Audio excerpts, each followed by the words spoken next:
ఈ ఊరేనా మీది? వాడిని ఎప్పుడన్నా చూసినా ఎట్లా ఉంటుండే అమ్మ? వాడు చూసిన అంతే భయంకరంగా ప్రాణాలు తీసుకున్న లెక్కనే కనిపిస్తుండేనా? అంతే ఉంటుండే కానీ కాకపోతే ఇక వాడు ఎప్పుడైతే లేడు కానీ ఇప్పుడే ఫస్ట్ టైం అంటే వేసుడు బాకీలు ఇట్లా ఊరి మీద ఇట్లా బాగా అప్పులు ఉన్నాయని చెప్పేసి అట్లా తెలిసింది. ఇక తెలియగానే మాకు ఇట్లా మేము ఇక్కడ అప్పులు లేని అది మాకు తెలియదు. అంటే అమ్మలో ఇల్లు కూలిపోయిండే ఇక మా ఇంటికి వచ్చే ఉన్నారు.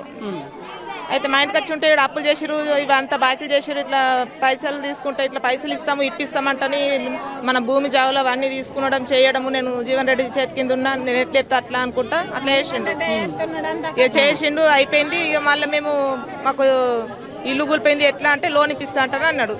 లోన్ ఇప్పిస్తా అని చెప్పేసి ఎంత ఇప్పిస్తారు అంటే ఒక 6 లక్షలు ఇప్పిస్తా ఇల్లు అంటారంటే సరే అంటారు అన్నాం. తాత బ్యాంకతి మరి నేను చేపిస్తాను నేను మనమనే కానీ నాకు నమ్మకం లేదా అంటే సరే రా అంటే చెప్పేసి ఇచ్చినాం. ఇచ్చిన దానికి 40,000 అయితే ఎక్క అంటే సరే అంటే చెప్పేసి 40,000 మళ్ళీ ఇచ్చినాం. ఆ 40,000 ఇచ్చింది కాకుండా 40,000 6 లక్షలు అవన్నీ కలిపేస్తాయంటని చెప్పిండు. కలిపేస్తాయంటే మరి మళ్ళీ కట్టుడు ఎట్లా అంటే 6 నెలలకు ఒకసారి 50,000 కట్టాలంట అన్నాడు. సరే కడతాం రట్ట అన్నాం. ఇక ఎన్ని రోజులు పడుతుంది అంటే ఒక 15 రోజులు పడుతుంది అంటే అన్నాడు. మళ్ళీ 15 రోజులకు ఫోన్ చేసినాం. ఏమంటే అది అక్క ఒక 2 రోజులు ఆగు అంటని చెప్పేసి అన్నాడు. 2 రోజులు ఆగంటే ఇక తెల్లారంగానే వీళ్ళు మామూలు ఫోన్ చేసిర్రు. మీ భూమి మీ నాన్న పేరు భూమి ఇక్కడ లేదు, వేరే వాళ్ళ పేరు మీద ఎక్కేసింది, దర్గల అశోక్ అనే పేరు మీద ఆయన పేరు మీద ఎక్కేసింది, మీ భూమి లేదుగా అన్నామే. మేము వచ్చేసినాం. రాగానే కారు వేసుకొని తప్పించుకొని పోయిండు. వాళ్ళ తల్లిని ఎక్కించుకొని వెళ్ళిపోయింది. ఇక లేడు. ఇక అప్పటి ఫోన్లతో చేసుకుంటూనే ఉన్నాం. ఫోన్లు కలకుండా పెట్టేసుకున్నాడు. ఫోన్లు కలలేవు. ఇక 6 నెలలకు వాళ్ళ పెద్దమ్మల ఇంటికాడ పెద్దబోడు ఇంటికాడ దొరికిండు. దొరికితే దొరకట్టుకొని అడిగినాం. దొరకట్టి అడిగితే అక్క చేసిస్తా ఒక వారం టైం ఇయ్యి నాకు అంటాను అన్నాడు. సరే అంటాను చెప్పి వదిలేసినాం.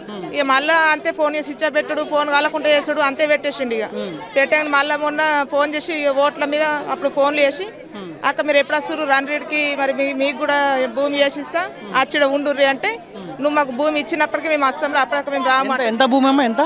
18 దిశాలు. 18 దిశాలు.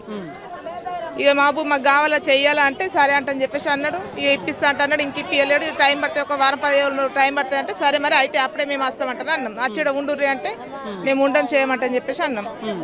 ఇక ఫోన్ వేసి సరే అక్క నీకు నేను ఇప్పిస్తాను, నీకు ఏం బాధలేదు, నువ్వేం టెన్షన్ పెట్టుకోకు అంటాను అన్నాడు. ఇక ఫోన్ చేసి ఫోన్ లేపుతలేడు, ఫోన్ కలుస్తలేదు. ఇక అందరి దగ్గర ఇదే పనా? ఎవరి దగ్గర భూమి ఉందో లోన్ ఇప్పిస్తా అని చెప్పి తీసుకుంటా ఉంటుండేనా? అవును.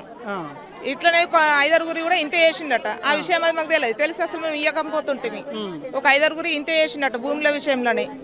ఇక అప్పుడే మాకు తెలియగానే మేము వాడికి ఫోన్ చేసుడు స్టార్ట్ చేసినాం. ఇక ఇప్పుడు మళ్ళీ కులంలో కూడా మాట్లాడినాం. 6 నెలల కంటే ఇయ్యకపోతే ఇల్లు వాళ్ళ పేరు మీదనే జప్తా చేసి ఇయ్యాలా.